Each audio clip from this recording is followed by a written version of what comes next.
Nandu Sai boutique இவங்கள யாருக்கும் தெரியாமலாம் கிடையாதுங்க. சோஷியல் மீடியா, டிக்டாக், இப்போ இருக்கக்கூடிய இன்ஸ்டாகிராம், யூடியூப்னு எல்லாத்தையும் தெரிஞ்சவங்களுக்கு இவங்களையும் தெரியும். இவங்க டிக்டாக் மூலமாக வைரலானவங்க. டிக்டாக்ல இருக்கக்கூடிய இவங்களோட ஃபேமஸான பெஸ்ட் ஃப்ரெண்ட் ஒருத்தரை காதலிச்சு திருமணம் செஞ்சுக்கிட்டாங்க. 2வது திருமணம் தான். அண்ட் பொட்டிக் வச்சுட்டு நிறையவே சாதிச்சிருக்காங்க. சொல்ல போகணுன்னா இவங்க நிறைய எக்ஸ்போஸ் எல்லாம் போட்டு அதன் மூலமாக ஏர்ன் பண்ணக்கூடிய ஒரு ஆள். ஜென்ரலாக இப்போ நம்ம நிறைய எக்ஸ்போஸில் நடக்கிற விஷயங்கள் கான்ட்ரவர்சிஸ்லாம் பார்த்துட்ருக்கோம்.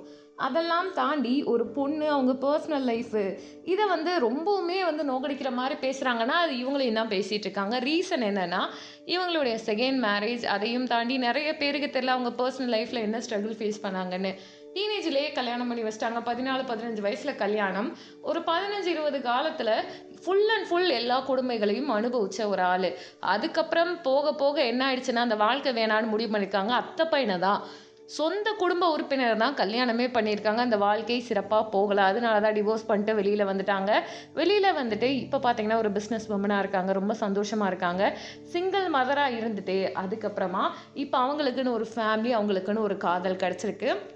அவங்க மற்றவங்க கிட்ட சொல்கிற ஒரே ஒரு அட்வைஸ், உங்கள் வாழ்க்கையில் ரொம்ப கடினமான சூழலில் இருக்கீங்க, ஏதாவது முடிவெடுக்கணும்னா தாராளமாக எடுங்க, அது பிரச்சனையே கிடையாது.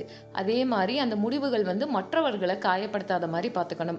இந்த ஒரு விஷயத்தையும் சொல்லியிருக்காங்க. அதுக்கடுத்து குடும்ப பொண்ணுங்களை நீங்கள் மேனிப்புலேட் பண்ணி செகண்ட் மேரேஜ் பண்ண சொல்கிறீங்களா அப்படின்னு கேட்டால் அதெல்லாம் கிடையாது. உண்மையிலே எல்லாருக்குமே வாழ்க்கை ரொம்ப சிறப்பாக இருக்கிறதில்ல. சிலருக்கு கரடு முரடாக கசப்பாக இருக்குது. அவங்களுக்கு நான் சொன்ன விஷயம் இது. முடிவெடுக்கணும்னு வரும்பொழுது அந்த சூழ்நிலைக்கு ஏற்ற மாதிரி அவங்க முடிவு எடுக்கணும். கண்டிப்பா இந்த ஸ்ட்ரகிள்லையும் மாட்டிக்காம இருக்கணும். இந்த ஒரு விஷயத்தை தான் அவங்க சொல்லியிருப்பாங்க.